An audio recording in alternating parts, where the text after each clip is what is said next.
il me faut un escabeau moi pour monter. C'est souvent ce qu'on me dit, ouais. Ah ouais, grave. Oh, ça y est. Le radar. Bon, bah, ça y est, on est parti en balade avec Seb.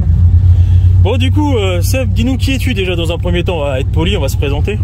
Bah, je m'appelle Seb. Ok, super, merci. Oh putain. En tout cas, le temps dans ta région, là, c'est une catastrophe. Hein. Non, ce qui est une catastrophe, c'est qu'on ait une magnifique route où on puisse faire des dingueries. Ouais, bah oui, ouais, je crois que les dingueries, c'est ton truc. Exactement. Donc du coup, Seb la dinguerie, c'est ça, non? C'est ça. Donc moi, c'est Seb, 34 ans. Si t'as écouté un peu la télé, tu connais mon profil par cœur. Ouais, un petit peu. Sébastien, 34 ans, propriétaire de son propre garage. Très bien. C'est déjà une très très bonne chose. Grave. Et donc du coup, qu'est-ce que tu fais dans ton garage justement? De la mécanique. Oui, bon, essentiellement. Ça. Ouais, ok. Tu fais quoi? Tu fais tout type de véhicule. T'es pas comme certains que j'ai pu interviewer, si on peut dire ça, interviewer. Je fais que les allemandes, je fais que les bagnoles avant 1950. Non, toi, tu fais de tout. Ouais, de tout. Youngtimer est récent. Après, l'ancien, c'est autre chose. C'est notre mécanique. D'accord. Mais moi, j'aime bien tout ce qui est électronique. Dès que t'es un peu électronique, dès que j'ai besoin de la valise. Sérieux? Ah ouais, je suis au taquet, moi. Ah ouais, c'est tout ce que je déteste, moi. C'est vrai? Ah ouais, non, électronique, mec, laisse tomber. Moi, je suis bloqué à aller jusqu'à la fin des années 2000. Après, je mets plus les mains dedans. Donc, je te les amènerai. C'est un choix. Moi, j'ai commencé là-dedans. J'ai été baigné dedans direct. Donc, tout ce qui est carbu, je fais. Mais c'est pas ce que je vais faire le mieux, tu vois. Ouais, je vois ce que tu veux dire. Dans le sens où j'ai pas appris à l'école ou même avant, j'ai pas appris. J'ai pas appris réellement ces bagnoles là, moi c'était plus direct électronique. De toute façon, on est rentré à l'école, nous on nous a dit vous êtes là pour apprendre tout ce qui est électronique et la nouvelle technologie et tout ça. Ouais, donc là aujourd'hui on fait pareil avec l'électrique. Hein. Ouais, non mais dans l'absolu c'est ça. On va former les futures générations aux véhicules qui vont être vendus, qui vont être sur le marché. Donc du coup c'est quoi? T'as fait tes études de mécano, si on peut simplifier ça comme ça? Ouais, c'est ça, CAP, BEP, j'ai fait une année de bac parce que j'étais à l'époque j'étais en région parisienne. Ouais. Et à la fin de l'année de bac, j'avais 18 ans, un truc comme ça. D'accord. Et quand j'ai voulu chercher un garage après ici dans le nord, forcément plus de 18 ans, la salaire par rapport à une semaine sur deux à l'école, c'est pas rentable pour le garagiste. Donc j'ai arrêté mon bac en fait et puis j'ai été direct en garage. D'accord, il a fallu bosser quoi. Ouais. Et tu me disais, t'as pas eu tout de suite ton garage, t'es allé chez les clients au début, c'est ça? Ouais, après j'ai créé je suis parti j'étais chez Renault. D'accord. Je suis parti chez Renault, j'ai créé mon garage et en fait en auto-entreprise à l'époque. Ça fait 10 ans déjà. 10 ans cette année, c'est beau hein. Vite à l'ancien. Je connais ça, ouais. Mais voilà, le temps passe vite, hein, on se rend compte. C'est clair. 10 ans et au départ, je faisais de la mécanique à domicile. D'accord. J'ai fait mon petit fourgon atelier. Ok. Et puis j'allais chez les clients et c'était mon kiff. Les clients sont pas habitués forcément. D'accord, ok. Quand le client m'appelle, il me dit ouais donnez-moi votre adresse et tout, je viens à telle heure. Comment ça vous venez? Mais c'est moi qui me déplace au gars. Non, c'est moi qui viens, vous inquiétez pas, je vais faire vos jeux de plaquettes ou votre révision et voilà. Ouais, mais pour le coup c'est original et vu que les gens courent tout le temps, au moins c'est dans leur timing, c'est à domicile et c'est plus simple peut-être aussi. C'est clair. Ouais, non, c'est sûr. Il y a des personnes qui ont un peu peur. Mais vous allez me mettre des taches d'huile partout. Non, fais attention quand même, il n'y a pas de problème. Ouais, vous allez venir chez moi, voir mon garage, voir ma femme, voir mon. Ouais, tranquille, va pas trop loin. Non, je sais jamais, j'imagine. D'accord, ok, pas de souci. Et donc du coup c'est quoi? T'es originaire d'Île-de-France et t'es monté dans le Nord après ou t'as quand même des origines ici? Non, moi je suis né à Clichy-sous-Bois. Ah d'accord. Vraiment en 9-3. C'est pour ça qu'il n'y a pas d'accent en fait. Moi je m'attendais à voir un mec avec un accent à couper au couteau. Tu vois, mais on me dit, depuis que je suis ici, ça fait quand même 2009, ça fait un petit moment que je suis là maintenant. Et on me dit, ouais, t'as quand même un petit accent picard. Sérieux? Moi je trouve pas. Fais pas le con, après je vais devoir mettre les sous-titrages et tout. À chaque fois que je fais des vidéos avec des mecs du Nord, c'est une catastrophe. Tu sais, les sous-titrages, tu mets le double de temps à monter la vidéo. Enfin bref. La famille dans le Nord, pourquoi venir dans le Nord? À l'époque c'était pour une ex. Toujours l'histoire d'une meuf. C'est toujours une histoire comme ça. Parce que tu me dis, ouais, t'es né, t'as grandi dans le 93 au final. Ouais. Mais il y avait bien un truc avec le Nord. On va pas dans le Nord pour bosser en général. En général, on se barre du Nord pour trouver du boulot à Paris. J'étais inconscient et immature. C'est vrai que t'es beaucoup plus mature, on m'a dit maintenant. Enfin bref. Sans commentaire. Pareil, donc je te disais, moi je profite de toi aujourd'hui. Enfin, de toute façon, c'est bizarre ça aussi, on va changer. Ouais, non, c'est chelou. Je profite de ton temps pour faire une petite balade. Alors l'idée aujourd'hui, c'est de faire un tour avec toi, de faire un tour dans une bagnole pour parler de toi, te présenter, etc. Parler de l'automobile en soi. Bagnole. Ouais, bagnole, enfin bagnole, j'en appelle une bagnole. Ouais, j'appelle ça un camion. Laisse tomber la place qu'il y a là-dedans. J'adore, c'est top. La bagnole, enfin comment t'appelles ça toi? Le monstre? Ouais. Bon, on en reparlera juste après. Et l'idée, c'est de faire un tour avec toi, de parler de toi, ton milieu, etc., etc. Et de la télé notamment, j'y reviendrai. Et puis à la fin, à l'issue de cette petite balade, de parler de conduite automobile. D'accord? Ah, ça, j'aime ça. C'est mon métier. Donc du coup, alors. Moi j'ai pour habitude d'essayer de donner des conseils aux gens, c'est un peu délicat et c'est le moment où je vais dire ce que tu fais de bien et surtout de pas bien, donc ça ce sera sur la deuxième partie. Voilà. Bon, on est en ligne droite, te prends pas la tête. Qu'est-ce que j'allais dire, et voilà, donc en deuxième partie on parlera de tout ça. La camionnette, le monstre. Moi je t'ai dit, voilà, je viens de voir dans le Nord, dans un pays où il pleut très souvent comme aujourd'hui. C'est quoi, c'est 230 jours par an qu'il pleut, non? 330. Et des fois il pleut chez vous qu'il pleut pas chez nous. Bah, mais à chaque fois que je viens chez vous, il pleut. C'est une catastrophe. Bah, c'est que tu nous amènes la pluie. Ouais, ça doit être ça. Ne viens plus. Ça doit être ça. Non, les gens sont adorables. Par contre, ça je reconnais. Les plats sont bons, on prend un peu de poids, les gens sont adorables, mais le temps c'est de la merde. Donc, enfin voilà. Qu'est-ce que c'est que cette camionnette là? Dis-moi. Parce que moi je te dis, on prend une bagnole, je m'attendais à, je sais pas, un truc de monsieur et madame tout le monde. C'est un gros Dodge Ram. Ouais, d'accord. 2017 celui-là. Ok. Et en fait, je l'ai eu il y a 3 ans maintenant d'origine. D'accord. Je l'ai refait, customisé, rehaussé, élargi dans tout ce qu'on veut. Ah, rehaussé aussi? Parce qu'il était déjà pas assez haut. Ah ben... Parce que ça, j'ai vu. Alors j'ai vu qu'il avait été customisé. Ça, c'est peut-être propre aux gens du Nord aussi, on n'en parlera pas trop. Mais... le salopard. Toi aussi, tu fais des rendez-vous sur les parkings où tu fais péter les... Ouais, il m'arrive de faire des ratios, hein, mais après, c'est pas... Non, je suis pas du genre à... Le problème, c'est que maintenant, je suis un peu voyant. La moindre connerie qui se passe sur une vidéo, ah oui, voilà, je vais direct... allez, au revoir. Je confirme que c'est pas très discret comme véhicule. Ah bah non, là... Mais donc tu me disais, ouais, customisé, rehaussé. Putain, mais déjà... à peu près 30 cm. 30 cm, d'accord. Bah, tu verras tout à l'heure quand on va rentrer. Ouais. Il y en a un autre qui est juste derrière, que je suis en train de réparer. Et celui-là est d'origine. D'accord, et l'autre paraît tout petit, du coup. Ah bah ouais, moi j'ai l'habitude de celui-là. Ouais. Au départ, c'est waouh, celui-là il est énorme. Puis après on s'habitue à tout. Hein. Ouais, non, dans l'absolu. Maintenant j'ai l'autre qui est derrière, ben, moi il me paraît rabaissé en fait, sauf qu'il est taille d'origine. Toujours plus. Déjà, moi d'origine, j'ai l'impression que t'es le roi du monde, t'es au-dessus de tout le monde. Mais non, laisse tomber. C'est quoi comme mécanique là-dedans? C'est un 5 litres 7 V8, le moteur EMI de chez Dodge. D'accord, ouais, le fameux EMI, ouais. À 400 bois. D'accord. Alors les gens vont me demander est-ce que ça marche? Mais par rapport au poids du véhicule, ça pèse combien ce truc-là là? Faudrait que je le pèse. Ouais.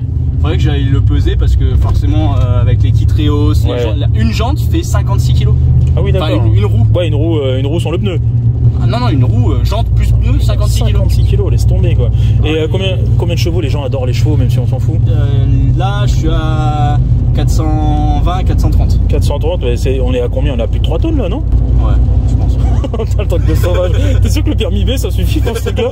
Bah si j'ai pas le plat et que j'ai personne, ouais je pense, 3 tonnes 5. Mais par contre ouais, quand tu charges là-dedans, si tu me dis que tu charges ton quad dedans, là laisse tomber, là tu dépasses les 3 tonnes 5 large. Franchement faudrait que je le pèse, je peux pas dire parce que sur la carte grise bah c'est pas loin, on est loin les 3 tonnes 5. Ouais mais en PT c'est léger hein. J'ai mis un capot sport mais alu. Ah ouais, sport. Du coup il est tout léger par rapport à l'autre. Ok. T'aurais pu mettre du carbone, putain là t'aurais gagné encore 25 kilos. Laisse tomber. Et d'accord, qu'est-ce que j'allais dire? Qu'est-ce qu'on fait de cet engin? Ah c'est mon daily. Je roule tous les jours avec. Moi je crois que c'était un truc juste pour faire le con dans la forêt ou dans le sable, non? C'est ton truc de tous les jours. Bah, je fais tout avec. D'accord, tu vas en course? Ouais, je vais chercher mes gosses à l'école, je vais en cours, je fais tout avec. Et aussi bien, je vais à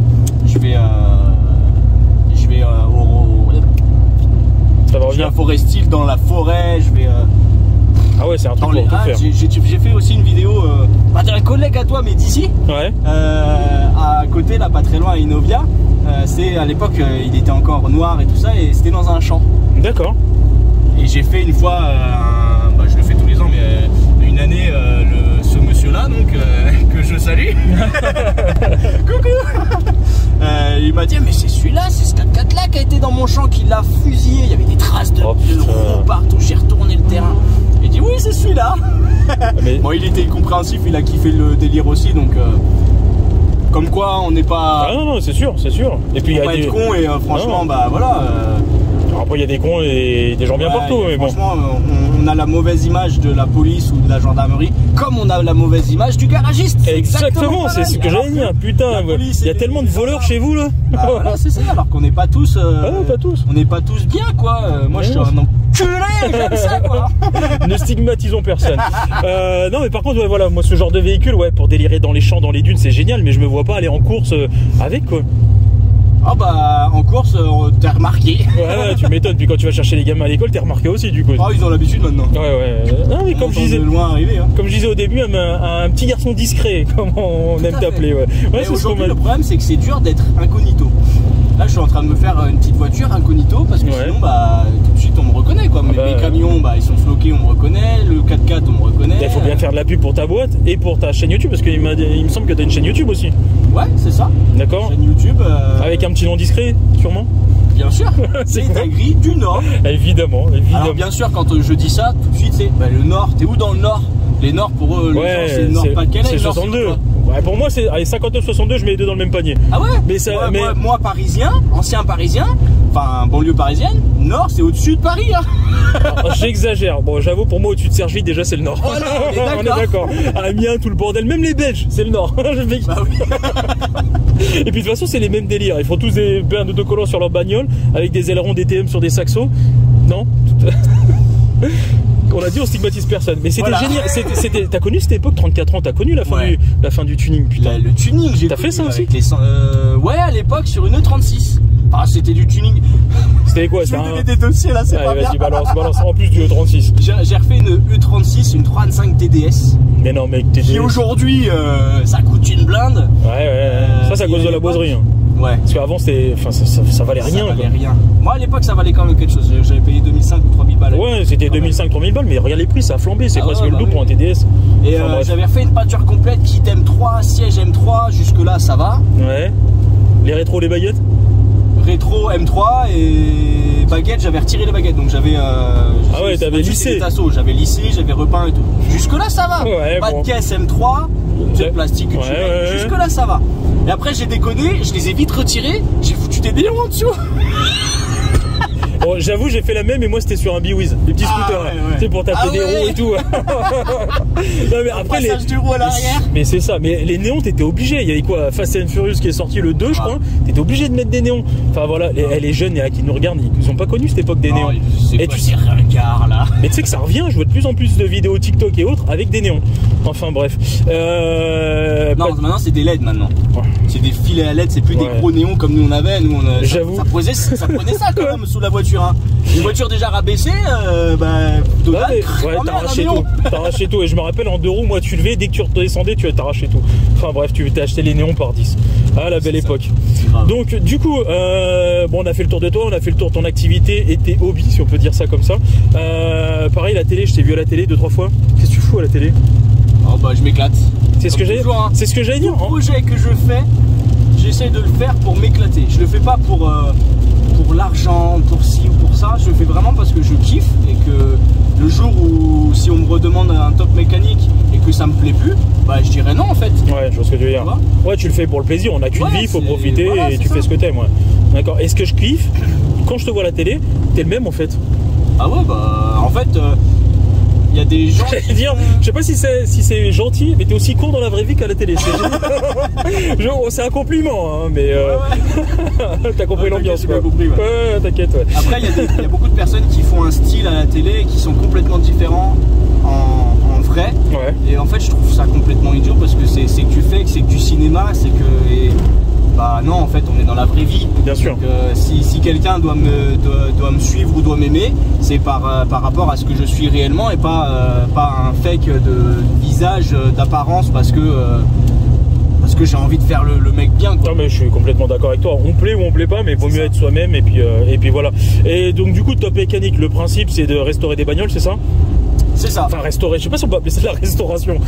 Non, c'est de la remise en état d'épaves qui sont liées pour la destruction. Il faudrait inventer un mot pour ça, hein, parce que là, je sais pas, on trouvera. Refaire de la merde avec une merde. Ça c'est pas mal, on pourrait dire du brin. Comme ça, voilà, on va braner. Je sais pas si ça se dit ça. Top Mécanique, ça a bien marché. Ça plaît pas mal. T'es mon premier, c'est bizarre de dire ça aussi. T'es mon premier de Top Mécanique. J'ai fait pas mal de copains de vintage. Là, du coup, toi, Top Mécanique. L'idée, comme je te disais, c'est de faire cette petite vidéo aujourd'hui. On parlera de conseils après au show. Et après, de t'inviter sur circuit. Ouais. D'accord. T'as déjà fait du circuit ou pas? Ouais, en stage. En stage, t'as jamais fait, J'ai jamais fait le con avec une de mes bagnoles. Bah normal, les TDS, on peut pas les mettre sur circuit. Enfin à l'époque. Tu feras gaffe, il y a un radar. Même si c'est devant chez toi, je crois que celui-là tu le vois pas toujours bien. Enfin bref. Ouais, donc l'idée ce sera de t'inviter sur circuit, je t'en reparlerai. J'ai un petit défi pour toi. Ouais. J'ai un petit défi qui est très con. T'as jamais fait de stage sur glace? Sur glace? Sur glace, sur neige, etc. Alors moi, tu vois, j'aime bien rouler sur la neige parce que bah, forcément, il y a beaucoup de boulot hein, en dépanneuse. Oui, bien sûr. Il y a du taf quand il y a un peu de neige. Ou alors avec ça. Parce que ça, sur neige, si tu mets toutes les sécurités, ça décroche pas. Sérieux? Je te jure. J'en avais un. Celui-là, non, j'ai pas eu l'occasion. Celui-là, c'est quoi? 2017, tu m'as dit? 2017. J'avais le même en 2015 avant. Il était blanc. Et une fois, je me suis dit, oh putain, il neige. Mais il y avait ça de neige. Je me suis dit, je vais m'amuser. Et même pas? Je l'ai pas décroché. Putain, et ça m'a. Après, je l'ai décroché en enlevant l'ESP, mettant en propulsion seule, etc. Parce que là, cette connerie-là, d'avoir un pick-up et tout le poids à l'avant, un temps comme ça, ça patine direct à l'arrière. Ouais, bien sûr. Donc, mais sinon, ouais, non, c'est en gros, tu veux dire, avec les assistances, ça tient avec les assistances, ça tient de malade. On est dépassé. Enfin, je vais dire ça, mais il y en a plein des ramistes qui ont touché un trottoir ou quoi. Bon. Et je dis pas que c'est eux qui savent pas conduire. Non, on se permettra pas de dire ça. Voilà, ça décroche. Moi, j'ai jamais réussi. Mais donc du coup, voilà, c'est pour ça que je te pose la question sur glace, sur neige. Pourquoi? Parce que je vais te proposer un truc. Après, tu me diras, tu roulais en E36, donc du coup, la propulsion, tu connais un petit peu. Moi, l'idée, ce que je te propose, c'est d'aller faire. Alors, je pourrais pas dire de la glisse parce que le but, c'est de pas glisser, mais de voir un peu une conduite propulsion, mais avec une traction. En gros, je t'explique, je t'emmène sur un circuit de karting, donc avec ça c'est mort, avec ce véhicule-là ça passera jamais de la vie. Mais par contre avec ma Clio RS, je fous des anneaux sur le train arrière pour dégrader en fait l'adhérence du train arrière et t'as l'impression de rouler en propulsion, comme si tu roulais sur la neige ou sur le verglas. Ça exagère tout et l'idée c'est de faire un tour chrono. Oh. Donc on va être partagé. En ne glissant pas. En ne glissant pas. C'est là où tu vas être partagé entre je fais le con ou je fais le chrono. Attends. C'est les anneaux en plastique là que sur le bitume tu glisses comme. Exactement, c'est des espèces d'anneaux. Sur les deux roues ou sur une seule? Juste sur les roues arrière. Sur les deux roues arrière. On pourrait, en fait, je suis en frein à main constamment quoi. Ouais, dans l'absolu. En fait, l'arrière c'est pour travailler sur virage. Tu risques de faire des têtes à queue très rapidement. Si je le mets, tu feras gaffe. Non, c'est bon, il n'y a pas de trottoir. Et si, ça, on le regarde pour le bêtisier. Et du coup, excuse-moi. Et si je le mets sur le train avant, c'est pour travailler le sous-virage. Mais nous, on mettra sur le train arrière, ce sera plus rigolo. Donc, tu vas être partagé entre faire le con et faire un chrono. D'accord. Oh, ça va être dur ça. Ouais, surtout si je te mets un mec en face. Donc j'ai une petite idée d'un mec en face. Parce que je crois que t'as un espèce de binôme, un frangin, un siamois, t'appelles ça comme tu veux. Un mec. Bah, je sais pas, tu l'appelles comment toi, ton binôme? Vince? Ouais. Ça va être débat. Alors quand Vince, s'il nous regarde, répondra au téléphone. C'est une catastrophe ce mec là, il répond jamais. Il répond jamais. Donc ouais, dans une future vidéo, si t'as encore un peu de temps libre dans ton planning, je t'inviterai face à Vince à faire un petit chrono avec cette bagnole là. Si ça te dit. Ok. Bien sûr, bien évidemment. Merci pour ce petit temps, ce petit tour dans cette camionnette. Moi je te dis, j'appelle ça une camionnette. Si t'es ok, on se retrouve au garage pour faire une petite analyse de ta conduite. Parce que même si on fait les cons, même si on rigole, j'ai regardé tout ce que tu faisais, comme le trottoir de tout à l'heure. Mais je regarde aussi. C'est un 4x4 pour aller dans les champs. Ouais, mais mec, pas tout le temps. Putain, génial. Voilà. Et après Putain, on peut rouler sur les ronds-points. Tu l'as vu la glissière? Ah, c'est génial. C'est génial. Si je veux le déconnecter, qu'il se déconnecte. Ah voilà. Ouais, mais tu le déconnectes en roulant, tu mets quand même que ça déconnecte pas. Bon, du coup, on se retrouve au garage. Et puis pour faire tout ça, moi j'ai mon E36, je peux l'amener aussi. Il y a pas mal de ronds-points, c'est pas mal ici. Ouais, c'est génial, c'est génial. Mais mec, t'as plus l'âge de faire ça dans les ronds-points. Enfin, je dis ça. Pas d'âge. Non, y a pas d'âge. Après, on va dans le champ si tu veux. Ouais, vas-y, mais ça on leur montrera pas, on garde pour nous.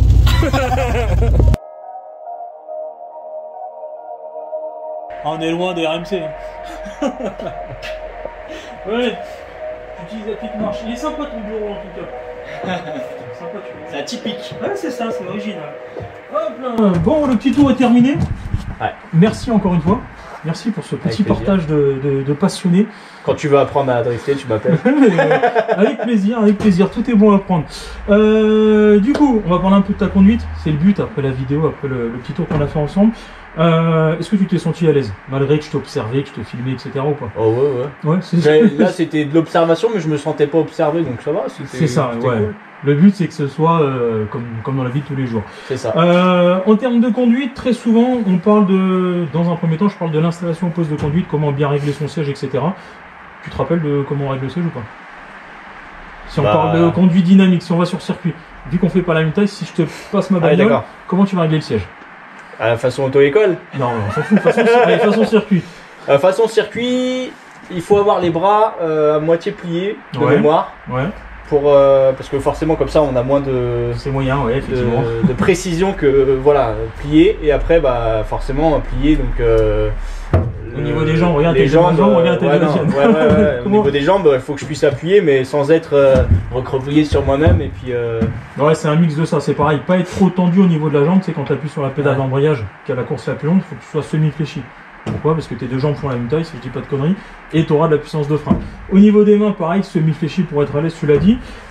Si on parle vraiment de conduite, en général, il faut éviter que le pied gauche traîne au-dessus de la pédale d'embrayage. D'accord? Là, avec celui-ci, boîte auto, tranquille. Par contre, si je te passe ma bagnole, faut pas que t'aies le pied qui traîne au-dessus de l'embrayage. C'est un truc qui... Jamais. Jamais? Pourquoi? Jamais. À force d'en faire, des volants moteurs et tout, non? Non, à force de voir des clients qui font ça en fait. Ouais. Et puis même moi, dès le départ, c'est l'habitude de le mettre toujours sur le côté. Okay. Parce que après c'est lourd, ma jambe elle est lourde. Avec ma taille 40, 12. Non, c'est surtout pourquoi d'après toi je vais conseiller aux gens d'avoir le pied sur le repose-pied, sur circuit. Hormis un souci économique de ne pas abîmer l'embrayage. Pour pas faire d'erreur, pas paniquer, appuyer? Non, pas fort. Dans l'absolu, oui, mais pas vraiment. C'est plus pour vraiment ressentir le véhicule. D'accord? Je m'explique. Si ton siège est bien réglé, ton bassin est calé, et là ton pied est calé. On parlait de freinage, tu vois, quand tu vas faire des gros freinages sur circuit, quand ton pied gauche est bien calé, ton bassin calé, là tu as une vraie puissance de frein. D'accord. Si ton pied gauche est au-dessus de l'embrayage, tu es hésitant, bah, tu vas être hésitant avec ton frein, hésitant avec l'axle, etc., etc. D'accord. Donc pour le coup, je ne l'ai pas vu aujourd'hui avec une boîte auto, chance pour toi.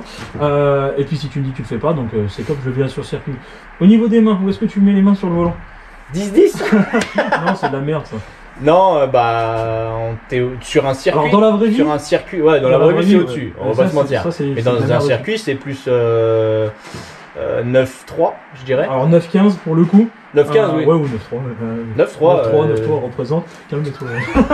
Donc ouais, 9... ici. il fallait. Non, 9-15 pourquoi? Même principe. En fait, les mains à 10-10, c'est super fatigant. Si là, tu as 20 bornes à faire, au bout de 5 minutes, t'es là, et avant d'arriver chez toi, tu vas finir là. Ouais. 9h15, ça va retarder la fatigue. Et même principe, encore une fois, tu ressens lors de tes freinages. Quand tu vas faire un freinage, si je te demande de faire un freinage droite, on en a parlé un petit peu hors caméra, c'est là où ça va être le freinage le plus... le meilleur des freinages. Quand tu as tes mains à 9h15, c'est là que tu sauras que tu auras les roues droites. 10-10, ça va être un peu compliqué. Et pareil, tu vas ressentir ta voiture. Mais ce sera plus parlant sur circuit si tu acceptes de faire un tour sur circuit avec moi. Et tu m'as déjà dit oui, donc j'en profite. Si demain je te dis, voilà, on fait un tour en bagnole, une vidéo numéro 2 sur circuit, on enlève l'histoire de la Clio avec les anneaux, etc. Quelle bagnole tu voudrais? Peu importe la marque, l'année, le modèle, le machin, ce que tu veux. Si je te dis, voilà, on part sur circuit, faire du coaching, tu veux quelle bagnole? Oh, une Mégane RS. D'accord. Quelle génération? Mégane 3. Ok, bon, on prendra la tienne. Donc, donc du coup, Mégane 3, d'accord. Ça peut être sympa. Est-ce que tu aurais plus envie de travailler le grip, le drift? Qu'est-ce que tu as envie de travailler? Le grip. Le grip, ouais. Le drift après aussi peut-être, mais déjà ouais, pas forcément le chrono, mais bien prendre ses virages, bien voilà, prendre au départ apprendre pour après prendre du plaisir à faire un circuit. Tu vois ce que je veux dire? J'adore ce discours, je vois très très bien. Donc ça c'est top. Et puis tu verras que si on travaille ça sur circuit, même dans la vie de tous les jours, ça va aider. Ça va aider pour des situations un peu comme aujourd'hui où il pleut, où c'est trempé. L'idée c'est que ça te sert et sur circuit et dans la vie de tous les jours. D'accord? Sur ma chaîne YouTube, je donne des conseils à tout le monde. Des conseils de conduite, bien évidemment, pas de cuisine, on s'en fout. Quel conseil, toi, tu aurais à donner aux gens qui nous regardent? Que ce soit sur circuit, sur route, avec ça ou ça. Alors, j'allais dire le Fenwick qu'on a là, mais pas trop. Mais quel conseil tu donneras en termes de conduite, toi? De ton expérience? Celui que tu veux. De mon expérience, de la vue que j'ai des clients qui sont qui dépannés, tout, ouais. voilà, c'est ne pas paniquer en voiture. Ne pas paniquer. Ne pas paniquer. Un peu de verglas, un peu de neige, c'est tout de suite la panique à bord. On l'a vu là, c'est une horreur. Hein. Il prévoit un peu de neige, mon Dieu, la fin du monde. Parce que ça, pour moi, c'est propre à Paris, mais même ici. Même ici, c'est la fin du monde. C'est pire, parce que c'est encore plus rare.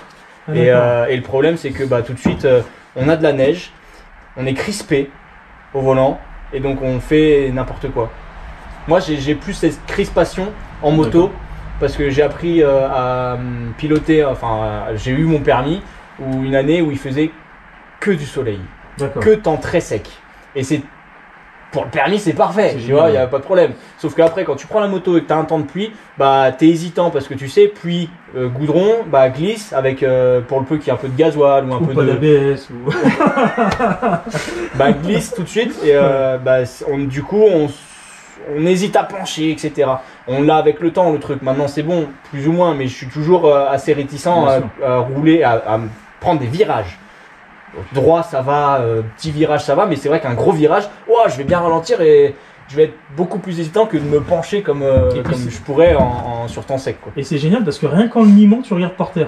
Donc j'imagine sur ta bécane, quand tu es dans un gros virage, tu regardes par terre. Une fois je me suis fait peur, c'était ma première moto, une moto neuve et tout.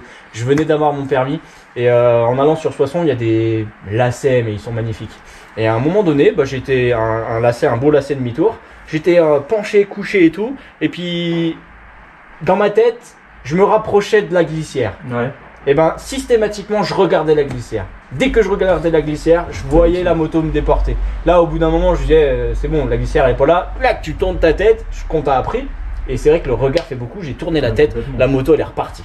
Mais comme tu dis, c'est pas simple par rapport à nos peurs, par rapport aux conditions météorologiques, etc. Et donc, il faut tout le temps lutter contre ça, que ce soit en moto ou en voiture. Le regard conditionne la gestuelle. Là où tu regardes, tu vas. Et tu l'as très bien dit, en moto, c'est pareil qu'en voiture. Donc, on travaillera ça. Et on travaillera la conduite, on travaillera la technique et on travaillera le regard. Super important. Donc ton conseil en gros c'est ça, ne stressez pas. Ouais, déjà dans un premier temps, après il y a d'autres trucs, mais un premier temps, ne pas paniquer au volant. Moi je sais qu'il y en a beaucoup, dès qu'ils commencent à glisser sur une plaque de verglas, hop, ils freinent. Non, moi c'est appuie sur l'embrayage et on laisse reprendre l'adhérence à la voiture toute seule. On appuie sur l'embrayage? Parce qu'on n'est plus en train de tracter ou... Ouais mais t'es enroulé, c'est encore pire presque. Ah non? T'es sûr? Si t'appuies sur l'embrayage, t'es enroulé, il n'y a plus rien qui retient ou entraîne la voiture.